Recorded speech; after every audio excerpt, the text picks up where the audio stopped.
to deal with that. But again, on behalf of Latino Social Work Caucus, my name is John. I'm one of the co-chairs. This is Alejandra. She's the other co-chair. The Black Social Work Caucus is here, along with GSG. And we're really excited that we have some really great speakers and advocates from the community who work in domestic violence. We're waiting on Dr. Peterson and Brenda Klubine. They should be here in a couple of minutes. But before that, I would just like to make some announcements on behalf of the Latino Caucus really quickly while we're kind of waiting. We have a couple events coming up this month. On October 24th is our annual Halloween Bash. It's going to be at the Velasco in downtown at 9:30, and tickets are 1 for $12 and 2 for $20. And we'll be in the courtyard tabling the whole week. So come on out. There's also a costume contest, and this all goes towards a fundraiser for our event called Noche de la Familia. And this event is a family kind of celebration for all the students graduating this year. Also, for those in the mentor and mentee program, there's a mentor-mentee kind of hangout on Saturday, October 11th at Olvera Street from 11 a.m. to 1 p.m. If you're a mentor or mentee, this would be a great opportunity to get to know your mentor-mentee. I'm going to have one of our caucus members, Joanna, speak about this event. Okay, hi. Just in case you haven't seen it on Facebook, you don't have it. Dia de los Muertos is an annual event that we have every year. So this year the topic is Latinos in Education. And we're going to have Monica Garcia come speak. She works with LSWC board. She's a board member. We have other speakers. And then we're working on the altar right now. I don't know if you've seen me post about it, but Richard, myself, and then we have other people like Erica and Jessica and other people that have helped with it, so we could really use your help.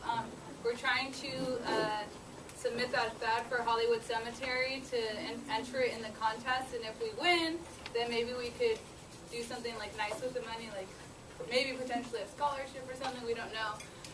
Yeah, and that's going to be on October 28th during Universal Break from 11 to 12:45, and that's going to be in the Ronald Tudor Campus Center in room 450. This is me. My name is Mary. I'm the community rep for the caucus. We're doing workshops at Careza, and Careza is the Central American Resource Center, and it's going to be the Day Labor Center. If you're interested in participating in the workshops, they're going to be mental health workshops dedicated to the community. If you're interested, please contact me. My email is there. So this is our event. We're going to have it on November 8th. We are going to go to the border. Border is in San Diego / Mexico. Yeah, we're planning to take, we're going to go to we're going to take a group of students on November 8th, and we're going to go to the migrant shelters in Tijuana. Some of these shelters, they actually, we have people who are deported. It's actually parents, brothers. So we're actually taking donations. Some of the donations that they requested were sports socks, especially because the winter is coming. It's super cold. Underwear, T-shirts, and body soap. You want more information and you want to get involved in this cause, it's not, maybe you don't want to go to Tijuana, but maybe you want to get involved helping with donations, please contact us with either through Miriam or myself.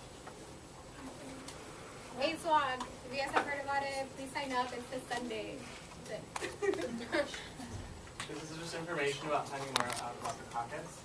And yes, I'm going to ask if Chloe from the Black Social Work Caucus wants to come. Okay, hi everyone. I am Chloe from the Black Social Work Caucus. We will be having a meeting in the next 2 weeks, and we'll be sending out more information as far as the location and the time. But it will be at UPC, and we hope to see you there. We would like to welcome you to this event. I think it was a lot of planning as far as GSG, Latino Social Work Caucus, and then also inviting the speakers. Has everyone gotten anything to eat? Right? Food, water? You guys want Okay, we'll have some for you afterwards. But I'd like to thank the speakers for coming out today. This event is about domestic violence, and for a lot of us, we know that domestic violence is usually characterized as a pattern of repetitive behaviors where there is power and control within a relationship. And this can range from physical, sexual violence. It can also be threats and intimidation. But really, it has a large impact on both or all parties involved. So today, what we were going to try to do is focus on some of the impact that it has on communities of color and cultural minorities, because sometimes the dynamics are a little bit more different. And when we're working with these types of clients, it's kind of really important to kind of understand culturally how we can better serve them and kind of, you know, as social workers would say, meet them where they are. So we're hoping to engage in, you know, we'll have some brief introductions, but we're hoping to engage into a dialogue panel question and answer portion. So make sure you're thinking as we go along and introduce each of the speakers. We have a I'm quick trying to delay this announcement. really quick. So, this is Marquis. My name is Richard. We're from GSG, and I want to thank Latino Social Work Caucus and Black Social Work Caucus for putting this event together. We're here because we're also doing a couple of DV events this month, including DV Week, which starts October 19th. I'm going to leave some flyers at the front so you guys can kind of see what we got going on. But most importantly, I'm asking for you guys to help us with our DV drive. We're going to collect a bunch of hygienic products for a local DV shelter. There's going to be a box. Was it in there or no? Oh, it is. So when you guys see this box, it's going to be in the Social Work Center. There's going to be a list of items that we're collecting. We're going to share it on Facebook. And if you guys have any questions, you guys can contact us. This is Marquis. He's going to talk really quick about his committee. Mine is the Community Service Committee. He's the Diversity Committee, and we're working on DV together. All right. My name is Marquis Boyster. I'm the Director of Diversity and Equity for Graduate Student Government. We have meetings on every other Tuesday at 11 o'clock in TCC 224. If you're interested in developing programs that work towards social justice, inclusion, as it relates to the graduate student and undergraduate student population here at USC, please feel free to come and join us. We have a number of activities coming up. They are all going to be posted on the GSG website, but if you're interested in being part of the planning committee for those activities, please come by TCC 224, or you can email me at MROYSTER, it's actually Mr. Oyster at USC.edu if you're interested in participating in developing any programs for social justice. Thank you very much. Okay, so we're going to get started. Our first speaker is Angela Parker. She is from the Director of Training and Programs at Janus Center. Hi. I'm Angela Parker. I'm the Director of Trainings and Programs at Genesee Center. For all of you who are not familiar with Genesee Center, we are the oldest domestic violence intervention program in South Los Angeles. We were founded in 1980, actually as a social club.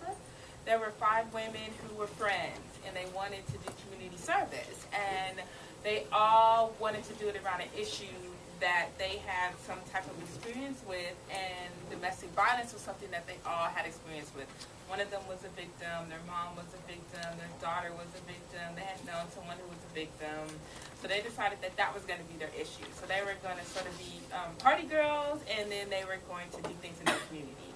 And so they started off giving items to the community, like clothing, Pampers, food, and the need was so great that they created a hotline. But what they realized when they were answering the hotline was what people really needed was shelter. And so that's how we became a shelter.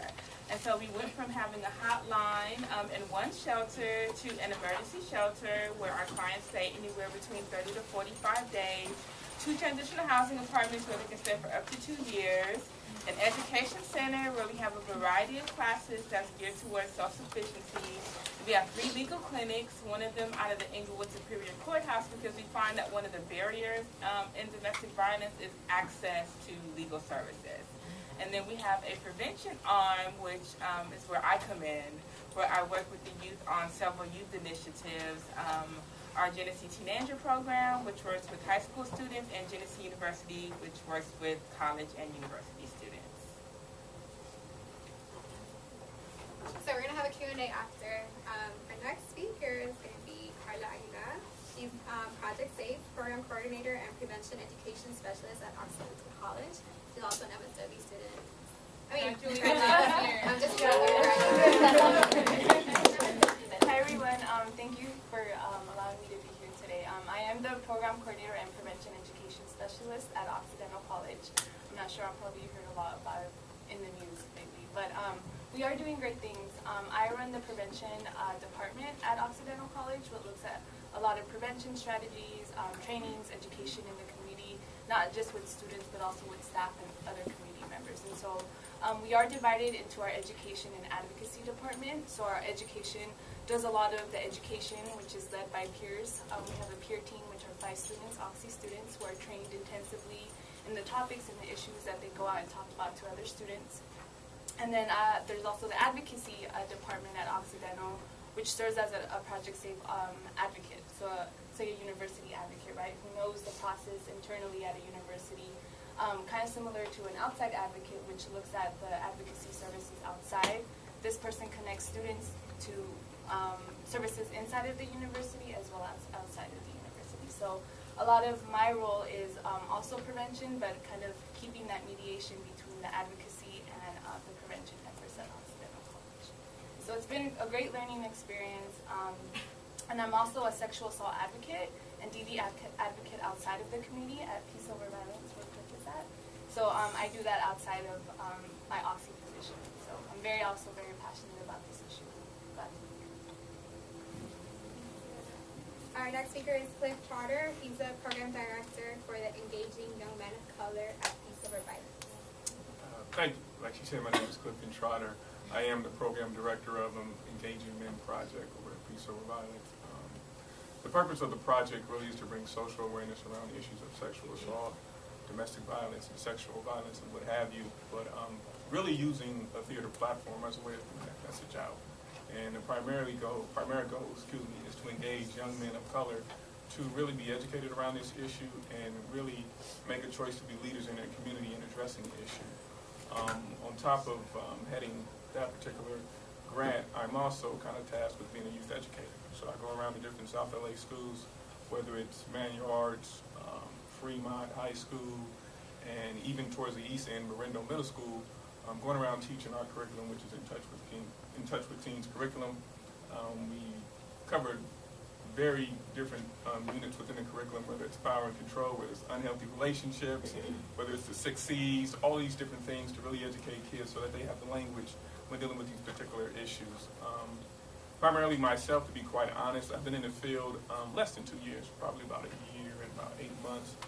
But personally, I feel like I have lifelong experience with dealing with this issue. I grew up in a household that was definitely a lot of DV going on in the household. So I've seen it from different angles. I kind of understand, I think from a personal level, some of the trauma that might be as a result of being in that sort of environment. And so I try to lend that perspective when I'm out in the field and even as I'm heading my program over at Peace Over Violence. So a little bit about Peace Over Violence. I don't know if you guys are familiar. It's been around for about, I think, 42 or 43 years.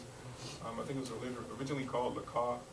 I can't remember the acronym. You're nodding your head, so I'm assuming. Los Angeles Commission on Assaults Against Women. Thank you. Thank you. And I don't know if you guys are familiar, but Patty Giggins is our executive director, and she started off teaching self-defense when it was LACAW.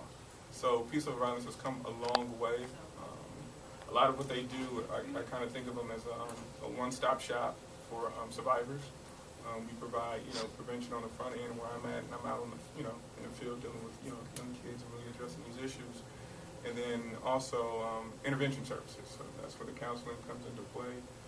Provide survivors sort of the support that they need in that regard. And then also we have emergency services. So there's a 24 hotline to where, survivors and victims can call in. And this emergency hotline is not, strictly for dealing just with emergencies. I mean, these emergencies could vary. Sometimes they just need someone to talk to on the phone. And so that's part of that element. And then also we have our legal services. So, there's a lot of, these victims out there that don't have the legal support that they might need, especially those that are Spanish speakers, and they might be immigrants, and they might be undocumented. So we try to, cover a lot of these different issues as it relates to domestic violence and sexual assault for survivors. Thank you. Our next speaker is Brenda Klubine. She's a domestic violence speaker and survivor. She will tell you a lot.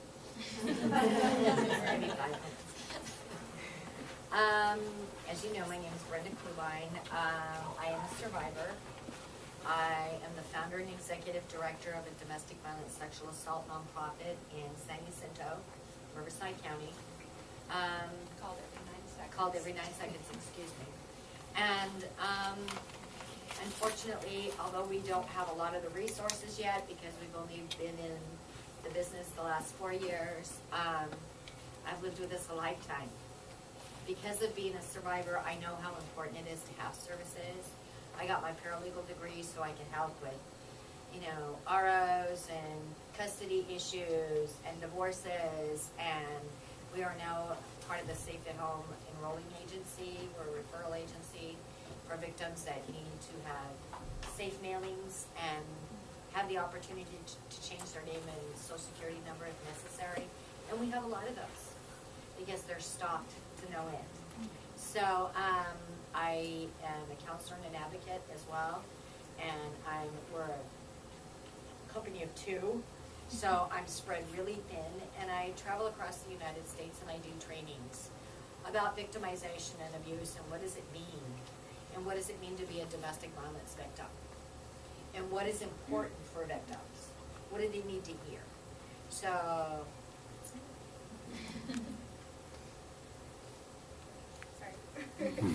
Our next speaker is Dr. Peterson.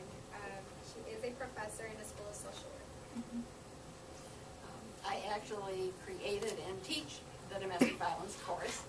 A lot of my background, though, was a lobbyist for over 10 years in Sacramento and Washington, D.C., working on this issue and passing legislation.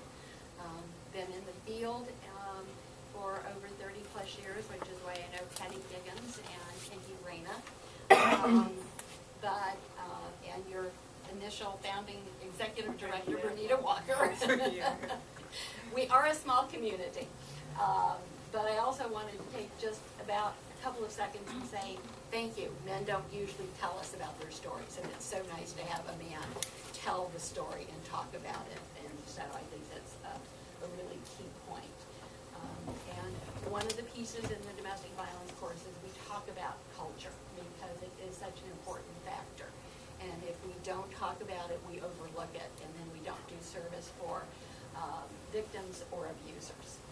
Thank you. So that was a little brief introduction of what our speakers do. Does anyone have any questions? Something that you would like to hear about? For those of us working in a hospital setting, and if we see victims come in through the emergency room or admitted, Ms. Kulani spoke about how it's important to know what survivor victims should hear or want to hear.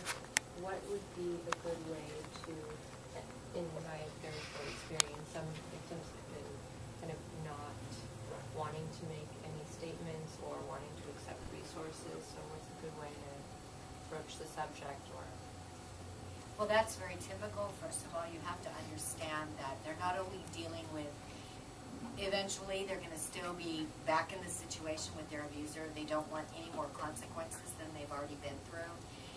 And I think it begins with validation.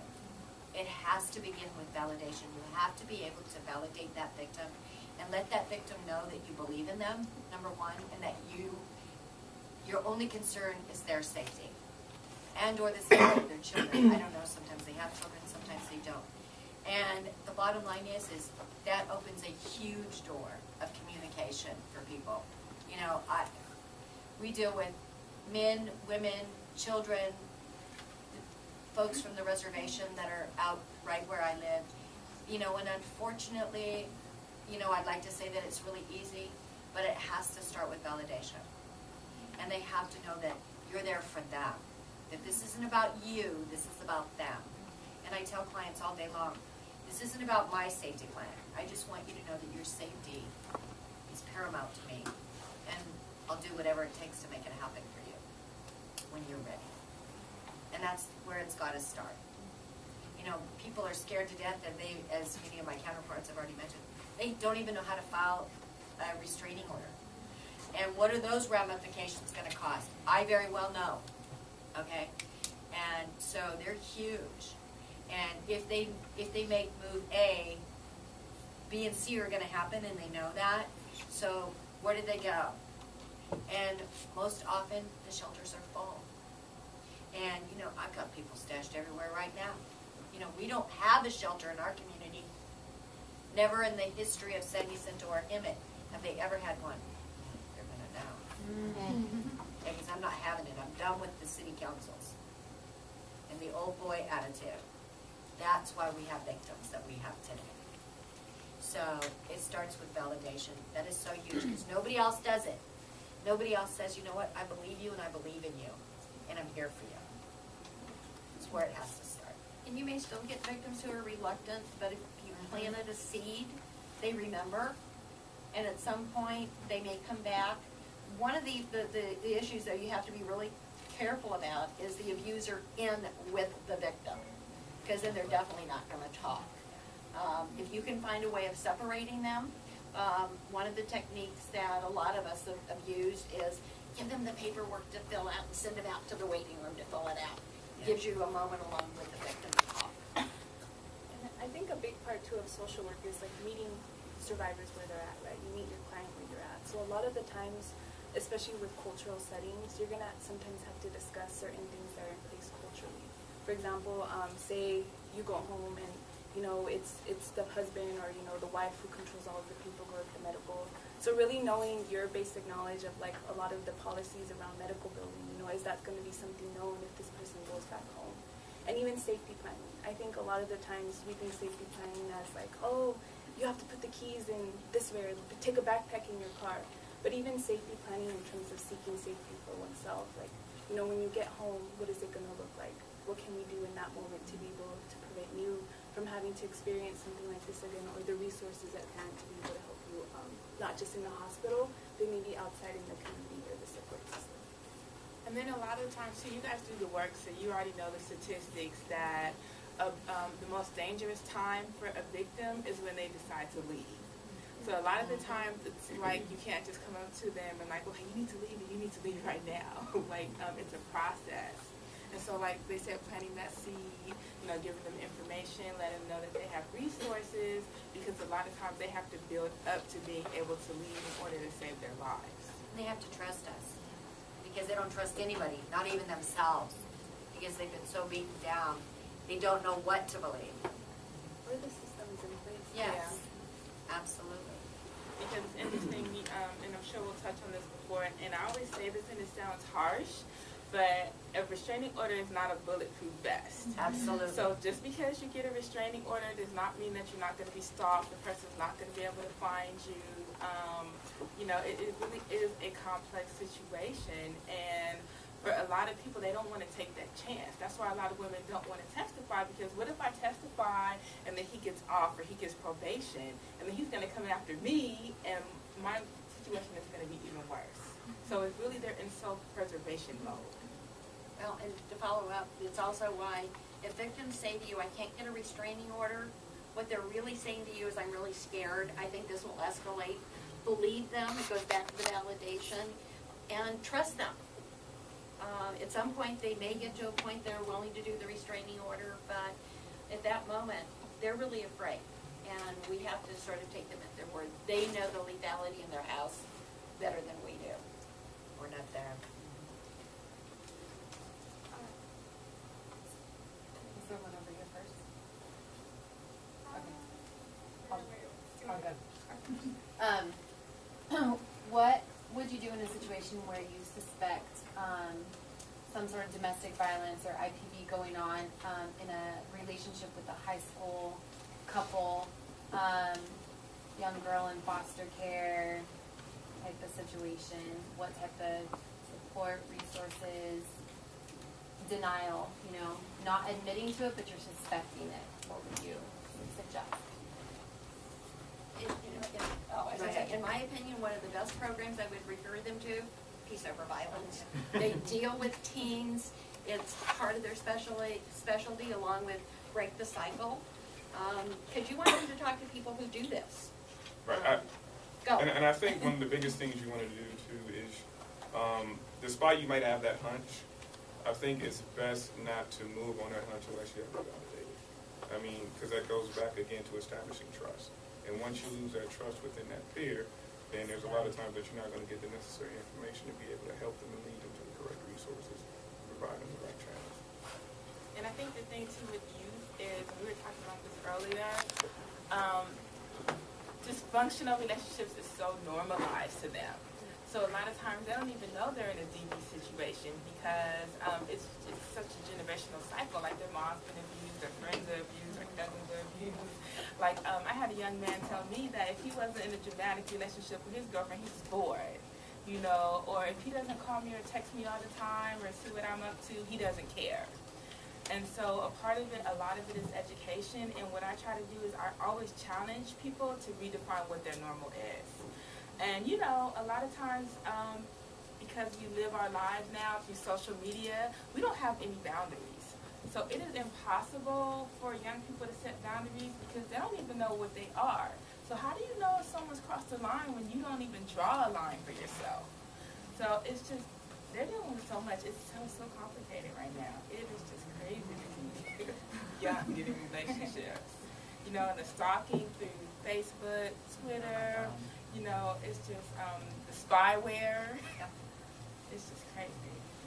And so I think a lot of it too, like Angela said, a lot of it's normalized. So when you have friendships, you know, or like other boyfriends and girlfriends who are breaking up 2, 3, 4, 10 times, right? It's almost like that culture of like it's normal. They're gonna be fine next week. But when you're really looking at, I think, just in regards to prevention and advocacy, I think when we're telling especially youth, like they shouldn't do this, they shouldn't do that, like you shouldn't be yelling at your boyfriend or girlfriend like this. I think it's really important to also be able to give them something positive. So the skills, you know, what does healthy conflict resolution look like? I've never seen it before. So I think a lot of, especially with training and education, is really in planting that seed, not just like that this behavior might be bad, but what are some things that could be helpful, you know, not just in a relationship, but a community relationship, a friendship, an intimate relationship.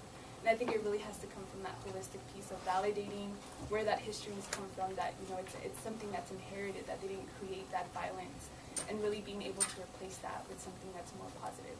She is so right when she talks about that, because I have so many people tell me, you know, like, people like try to hit me or shove me, and I try to walk away, I try to walk away, and it's not till I hit them back or I shove them back that they leave me alone. So what do they learn? They learn that violence works. Or I have a lot of young men tell me, you know, my girlfriend's in my face all the time, and I try to walk away from her, but she'll follow me out the room, and she'll grab on me, and she'll hit on me, like, what do I do? So I think you're right, like, really, a lot of times we focus on, you're not supposed to do this, you're not supposed to do that, but we don't give them any healthy alternatives that actually work in the real world for them. And that's why I wanted to say, we really need to look at prevention, and we need to start when they're 5 years old. We need to have this mandated in every school, age appropriate from age 5 all the way up through senior high. And we need to do it in college campuses as well. You know, this doesn't stop just because we do it in the high schools and do prevention there. We need to do it across the board, and we're not doing it when they're 5 years old. We're waiting until they're 16. And by the time they're 16, they're looking at us going, what's the problem?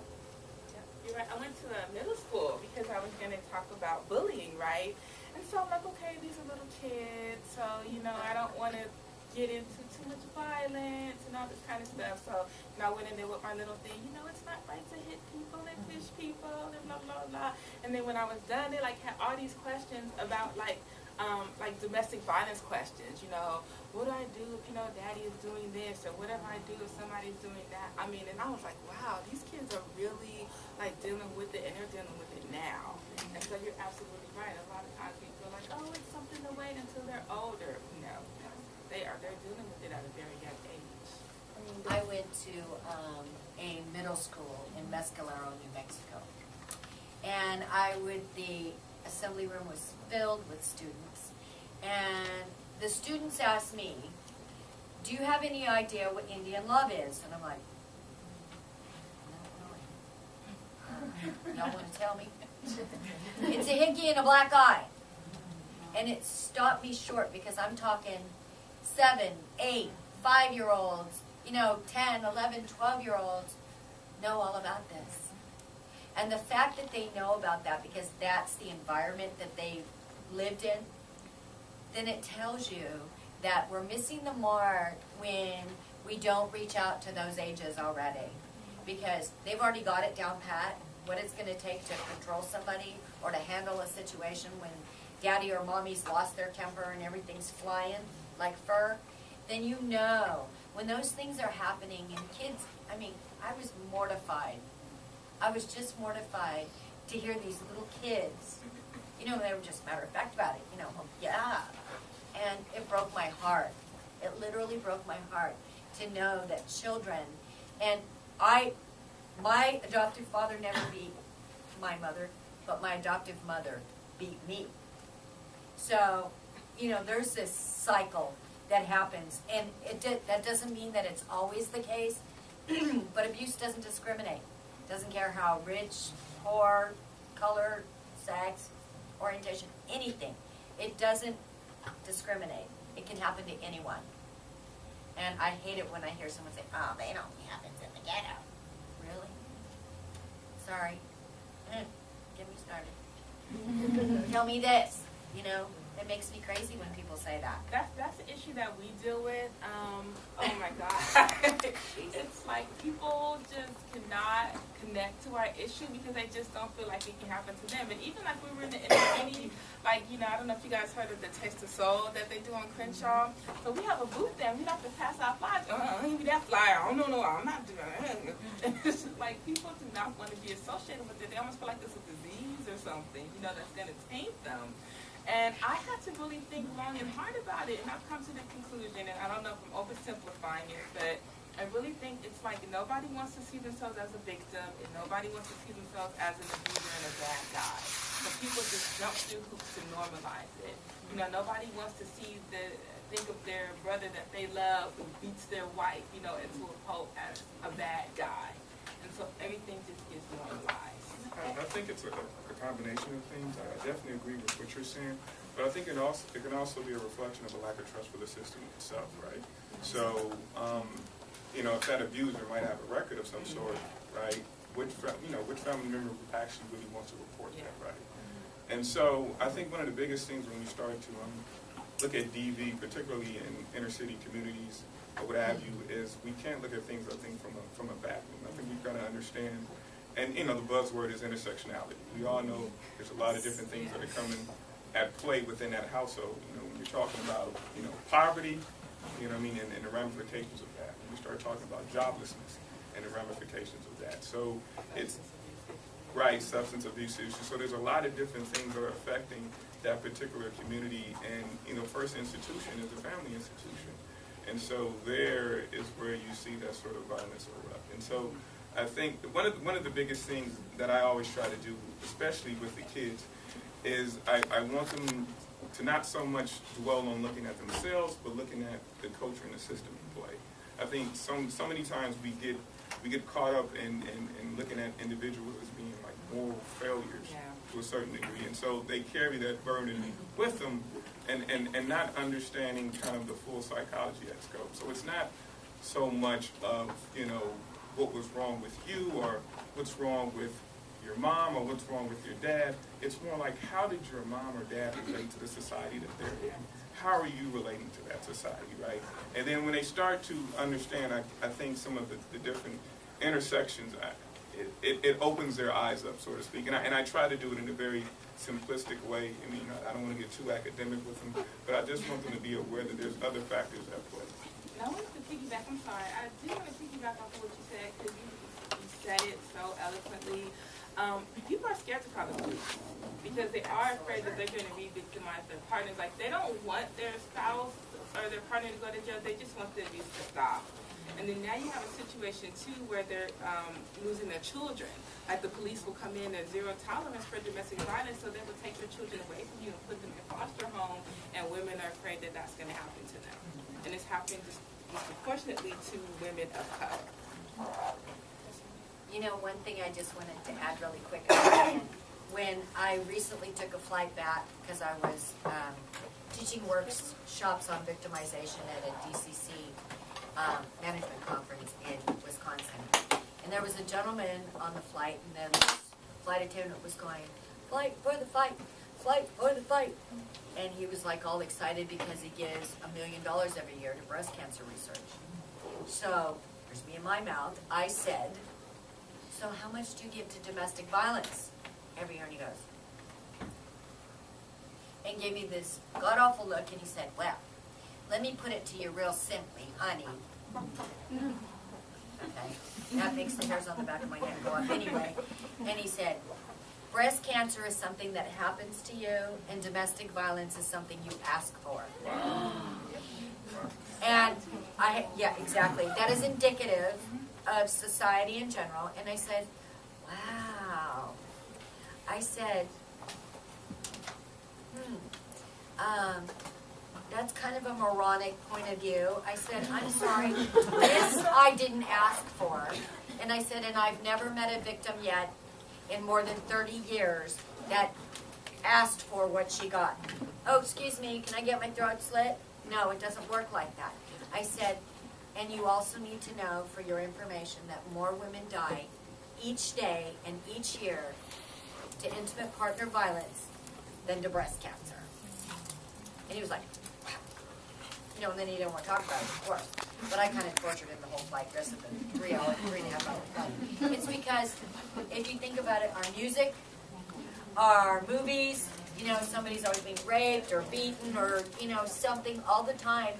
And then we ask a question about, well, why are people so desensitized to violence against men, against women, against children? Why? Well, this is what our society, our video games, oh my God, it's crazy. But, you know, when you really think about it, kids are so more evolved than, like in my time. It's different. It's different. I totally agree with you. I think just in my experience with dealing with kids is a perception that they hold on to those traditional views, and that's just not the case. Right. We're dealing with a new kind of youth culture, and you can see the evolution of sorts. But to go back to your point when looking at the pop culture, I think it's very significant to kind of use these teachable moments. So what I'm talking about is when we're talking about the Ray Rice situation, right? We all know about that situation, and then we know about the Jay-Z and Solange situation. So I make it a point, and I guess we talked about this, of meeting the kids at, you know, where they're at, right, and dealing with these issues, and seeing kind of the hypocrisy within society. So on one hand, Jay-Z does exactly what he's supposed to do. The next thing you do, you see on Instagram, Facebook, you see all these different memes that are basically humiliating Jay-Z for doing what he's told by society is an honorable thing to do, right? Then on the other hand, you see what Ray Rice did, and we don't need to get into that, but again, he's a monster, right? But so then, when you start thinking about masculinity and what it means to be a man, well, when Jay-Z did the right thing, his manhood was somehow, in many ways, compromised by the large culture, right? And so this confuses young boys, right? It puts them in this weird conundrum. I remember I was at Manuards running all-boys group, and the kid basically said, "So what are we supposed to do? Like, what are we supposed to do?" And of course, I gave him the cliche answer. Obviously, you don't hit women. We don't want to promote violence of any sort. But honestly, I'm thinking to myself, as a man, right? As a man, like, as a man, you're taught to defend yourself, right?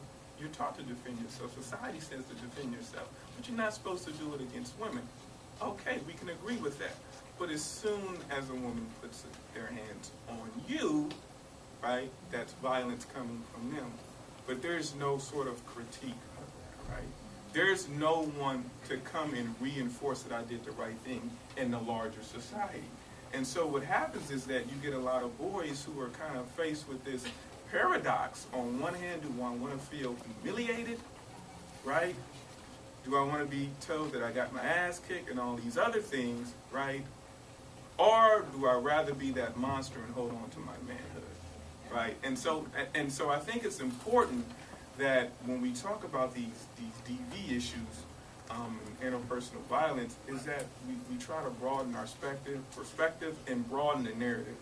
I think a lot of time what's definitely not being discussed And we all know because of the gender stereotypes is that the domestic abuse that a lot of young boys and men are actually facing in society.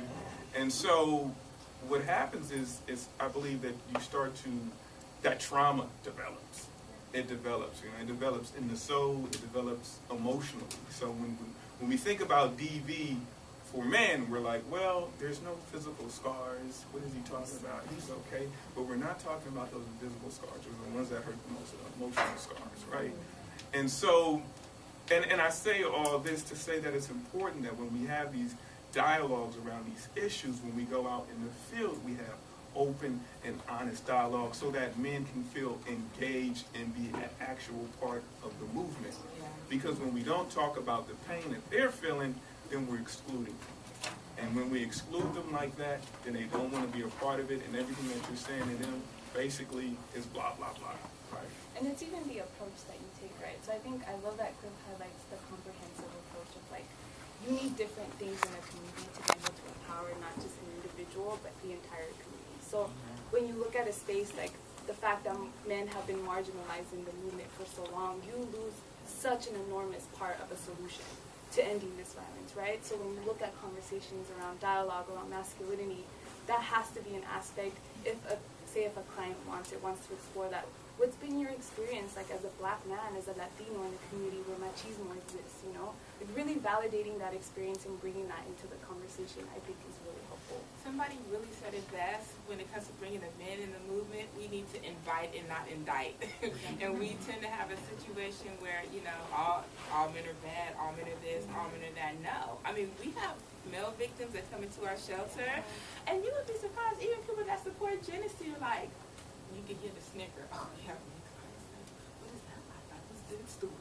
Like they just can't wrap their head around it. I mean, the moment you open your mouth, like violence against women, sometimes the men in the room are just like, oh, this doesn't apply to me. Or they feel like they're going to get beat up. I'm not a perpetrator, And it's not around the issue necessarily of DV, but maybe it's around healthier relationships, right? Like unhealthy, this is what unhealthy looks like. And it happens in every community regardless of race or gender.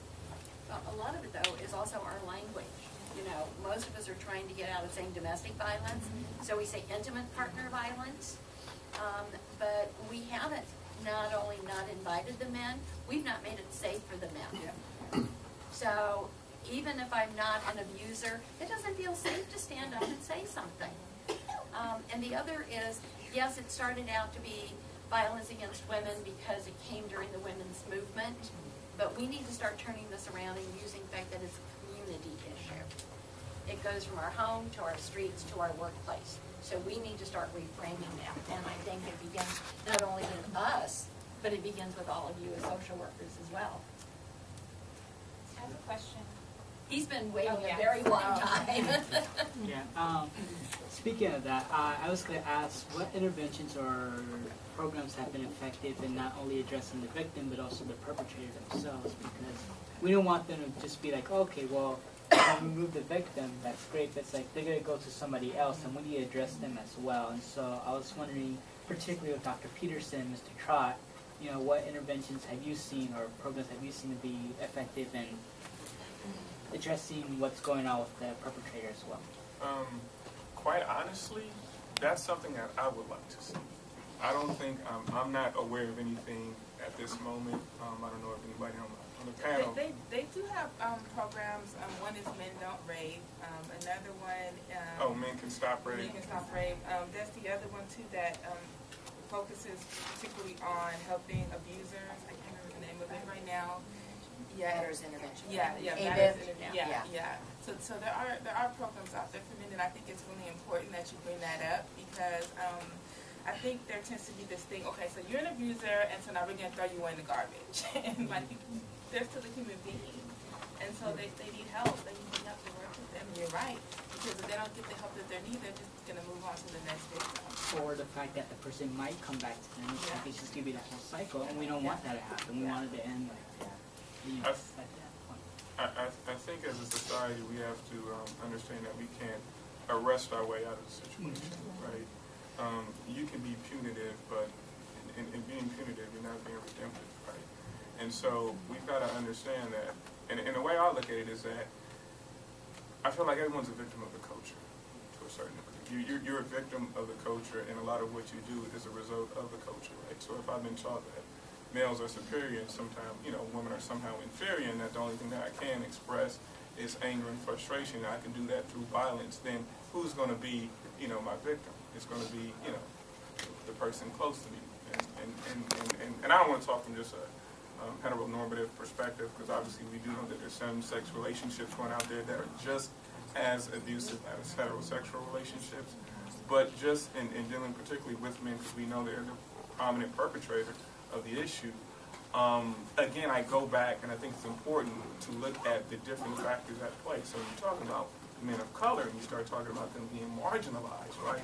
When we look at the unemployment rate that is affecting young males, it's astounding, right? And so when you think about poverty, and I'm talking about black poverty, that's astounding too. So when you think about that, and you've been taught that, that basically the paradigm or the prototype of being, a man in America is being a provider and a protector, but institutionally you have no means of ever being that. Like, so how does that affect a person's psyche? So I think sometimes we've got to take all of those different factors into account, because if we don't, then I think we totally miss the analysis. And also when you look institutionally, when you look at mental health, right? Mental health of young boys in our communities. Like, you're looking at suicide, you're looking at depression.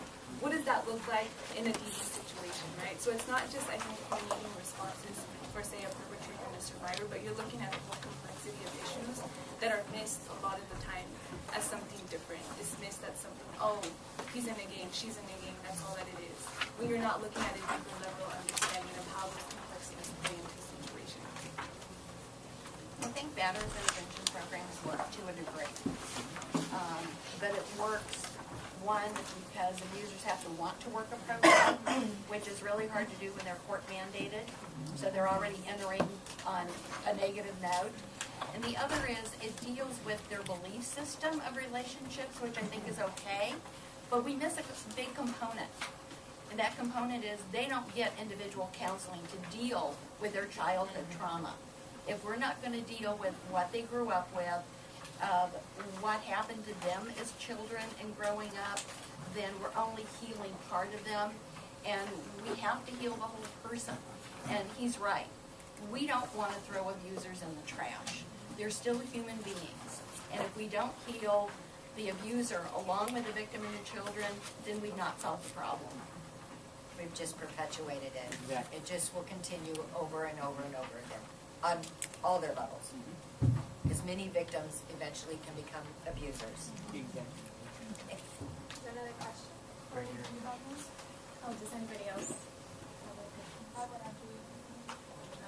Okay, so you guys talked a little bit about, well, a lot of different things were happening in this dialogue so far, but you mentioned like systems. That's how I kind of saw it, as how systems kind of impact us within the community. And so I wanted to know if there were any particular strategies that you've used, just because historically people who are minorities or they have this bias to systems, and so they don't really want to let people in. And we talked about how family is usually like, the first institution. So how do we kind of break that like mentality and move to like some sort of like, encompassing community, like, so that everybody is kind of like more, well informed? I feel like what you're getting at is really community dialogue, especially when you start thinking about some communities it's taboo to kind of talk about this issue,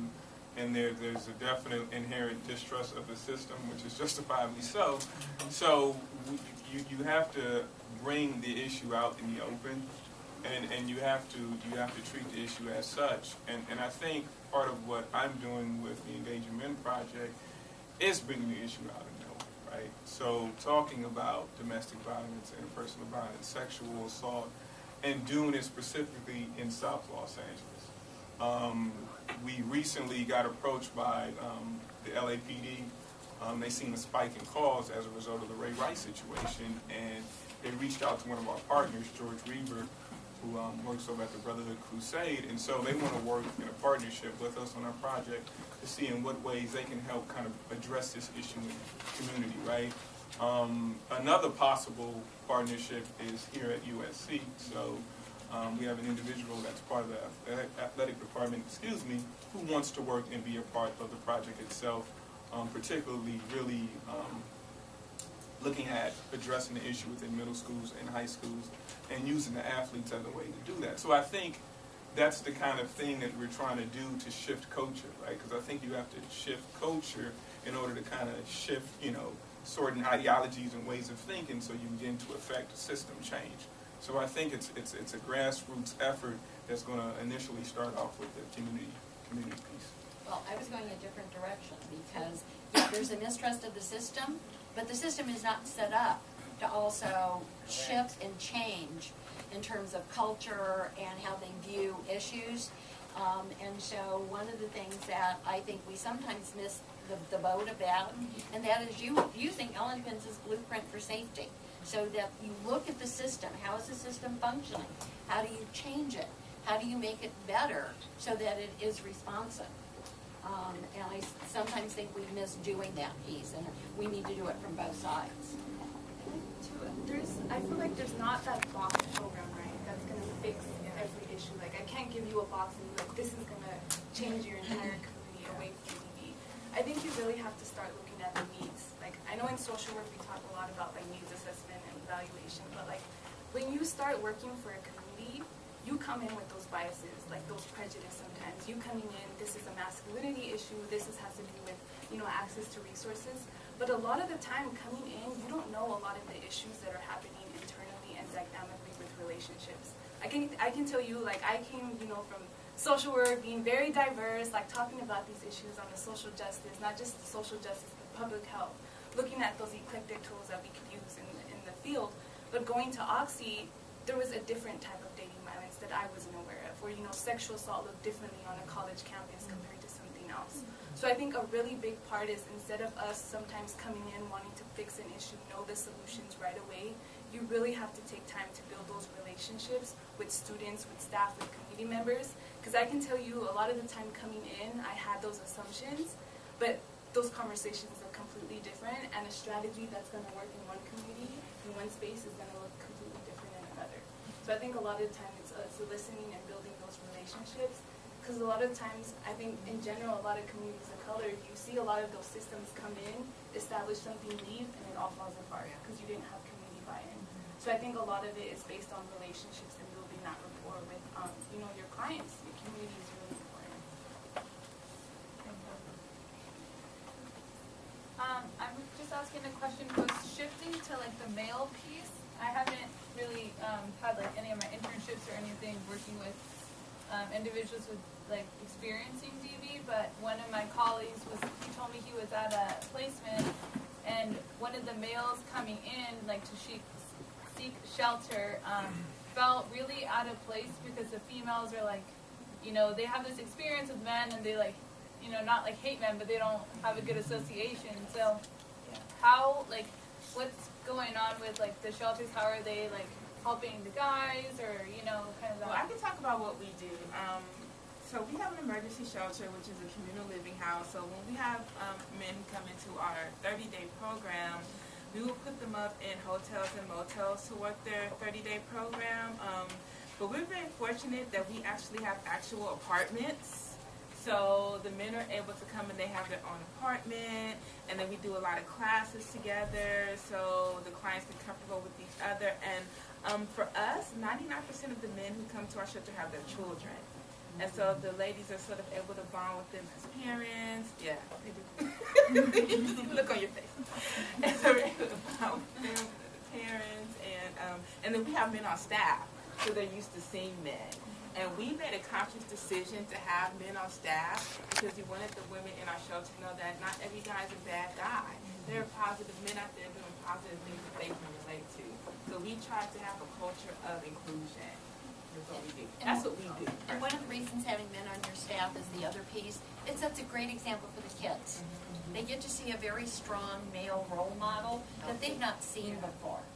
interacting with women and having healthy relationships. So, it's always great for the kids to see what is healthy, what does it look like.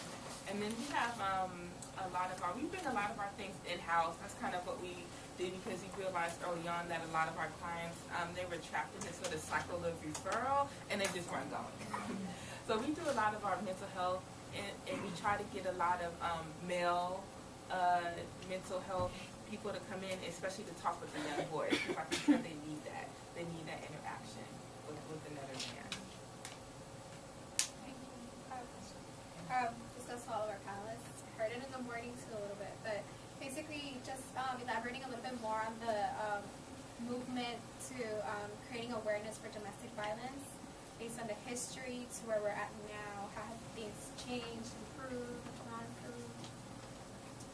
And what do we need to do? What's not working, what's working? Well, for two of us who've been in the movement for 30 some odd years, there's a huge difference. We didn't talk about people of color. We didn't talk about poverty. We didn't talk about immigration issues. We didn't talk about the influence of religion. So in that sense, we've come a long way. There weren't shelters. We now have shelters, and shelters that now take in men. We didn't even think about men as being victims.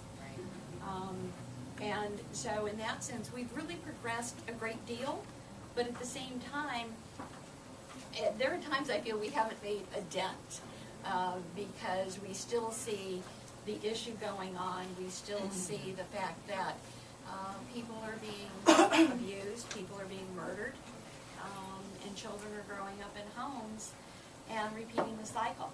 And so there are days that we rely on each other to keep strength going, because you'll reach days of, have I changed anything? But there's also another piece. 30 years ago, we didn't teach domestic violence in any school, let alone a graduate school of social work, or sexual assault on campuses at all. It wasn't talked about. So in that sense, we've made great strides. One thing is that, I don't know how many of you know, but I ended up being forced to kill my abuser to protect my life. And I ultimately spent 26 years in prison because of it. And in doing so, they said,